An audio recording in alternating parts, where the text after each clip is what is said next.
क्या दोस्ती न्याय से बड़ी होती है या सच के सामने हर रिश्ता छोटा पड़ जाता है? आज हम बात कर रहे हैं महान हिंदी लेखक मुंशी प्रेमचंद की प्रसिद्ध कहानी पंच परमेश्वर की। मुंशी प्रेमचंद हिंदी और उर्दू साहित्य के महान लेखक थे, जिन्होंने समाज न्याय, गरीबी और इंसानियत को अपनी कहानियों का विषय बनाया। पंच परमेश्वर दो दोस्तों की कहानी है, जुम्मन शेख और अलगू चौधरी। दोनों बचपन के दोस्त हैं, एक दूसरे पर भरोसा करते हैं और हमेशा साथ खड़े रहते हैं। लेकिन कहानी मोड़ लेती है जब जुम्मन की बूढ़ी खाला अपनी जमीन उसके नाम कर देती है। वो उम्मीद करती है कि जुम्मन उसकी देखभाल करेगा।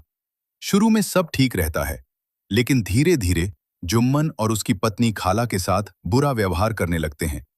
अपमान, ताने और उपेक्षा। आखिरकार खाला न्याय के लिए पंचायत बुलाती है और पंचायत में सरपंच चुना जाता है, अलगू चौधरी। अब अलगू के सामने सबसे बड़ी परीक्षा है। एक तरफ उसका सबसे अच्छा दोस्त जुम्मन और दूसरी तरफ सच और न्याय। पूरी पंचायत सांस रोके देख रही है। क्या अलगू दोस्ती निभाएगा या न्याय करेगा?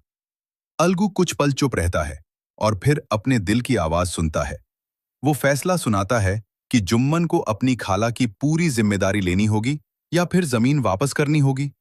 ये सुनकर जुम्मन हैरान रह जाता है, लेकिन यहीं से कहानी की असली सीख शुरू होती है। समय बीतता है। एक दिन अलगू पर भी एक विवाद आता है और इस बार पंच बनता है जुम्मन। अब जुम्मन के सामने वही स्थिति है, दोस्ती या न्याय। और वही जुम्मन जो पहले नाराज था, अब सच का साथ देता है। वो भी न्यायपूर्ण फैसला सुनाता है। यही है पंच परमेश्वर का अर्थ। जब कोई पंच बनता है तो वो सिर्फ इंसान नहीं रहता, वो परमेश्वर का रूप बन जाता है और उसके फैसले में सिर्फ सत्य होना चाहिए।